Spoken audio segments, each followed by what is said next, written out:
Students, ಇದು 8ನೇ ತರಗತಿ ಗಣಿತ ಅಧ್ಯಾಯ 6 ಅಭ್ಯಾಸ 6.1 ಘನಗಳು ಮತ್ತು ಘನಮೂಲಗಳು. ಈಗಾಗಲೇ ನಾವು ಅಭ್ಯಾಸ 6.1ರಲ್ಲಿ 3 ಲೆಕ್ಕಗಳನ್ನು ನನ್ನ ಹಿಂದಿನ ವಿಡಿಯೋದಲ್ಲಿ ಮಾಡಿ ಮುಗಿಸಿದ್ದೇವೆ.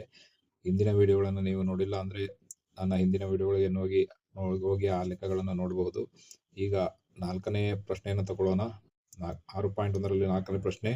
ಪರೀಕ್ಷಿತ್ ಪ್ಲಾಸ್ಟಿಕ್ನಿಂದ 5 ಸೆಂಟಿಮೀಟರ್, 2 ಸೆಂಟಿಮೀಟರ್ ಮತ್ತು 5 ಸೆಂಟಿಮೀಟರ್ಗಳಷ್ಟು ಉದ್ದದ ಅಂಚುಗಳುಳ್ಳ ಒಂದು ಆಯತ ಘನವನ್ನು ಮಾಡಿದನು. ಹಾಗಾದರೆ ಒಂದು ಘನವನ್ನು ಮಾಡಲು ಇಂತಹ ಎಷ್ಟು ಆಯತ ಘನಗಳು ಬೇಕಾಗುತ್ತವೆ?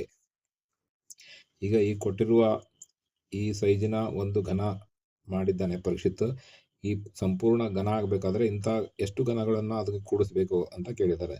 ಇದು ಬರೀ ಒಂದು ಸಂಪೂರ್ಣ ಘನವಾಗಲು ಎಷ್ಟರಿಂದ ಗುಣಿಸಬೇಕು ಅಂತ ಹಿಂದ್ಗಡೆ ಕೇಳಿದರೆ ಅದೇ ರೀತಿಯ ಲೆಕ್ಕ, ಆದರೆ ಒಂದು ಸ್ವಲ್ಪ ಟ್ವಿಸ್ಟ್ ಆಗಿ ಕೊಟ್ಟಿದ್ದಾರೆ ಅಷ್ಟೇ. ಈಗ ನಾವು ಅಳತೆಗಳನ್ನು ಬರ್ಕೊಳ್ಳೋಣ. 2 × 5 × 5. ಈಗ ನಮಗೆ ಇಲ್ಲಿ ಏನ್ ಬೇಕಾಗಿದೆ? ತ್ರಿವಳಿಗಳೇ ಬೇಕಾಗಿದೆ. 2ರ ತ್ರಿವಳಿ, 5ರ ತ್ರಿವಳಿ ಬೇಕಾಗಿದೆ. ಇಲ್ಲಿ ಇಲ್ಲ, ಅದಿಲ್ಲ. ಆದ್ರಿಂದ 2 × 5 × 5 ಅಂದ್ರೆ 2ರ ತ್ರಿವಳಿ 2 × 2 × 2 ಬೇಕು. 5ರ ತ್ರಿವಳಿ 5 × 5 × 5 ಬೇಕು. ಇಲ್ಲಿ 1 2 ಇದೆ, 1 ತೆಗೆದಿದ್ದೀವಿ. 2 5 ಇದೆ, 2 5 ತೆಗೆದಾಗ ನಮಗೆ ಬಂದಿದ್ದೇನು? 2 × 2 × 5 ನಮಗೆ ಬೇಕಾಗಿದೆ.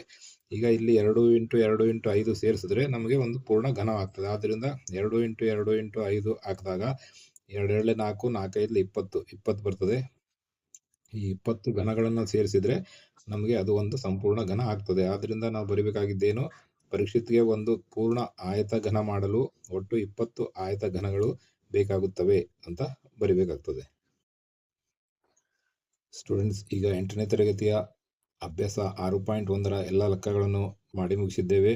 ಮುಂದಿನ ವಿಡಿಯೋದಲ್ಲಿ ನಾವು ಮುಂದಿನ ಲೆಕ್ಕಕ್ಕೆ ಹೋಗೋಣ.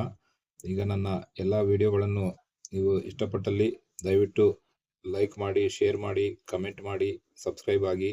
ಧನ್ಯವಾದಗಳು.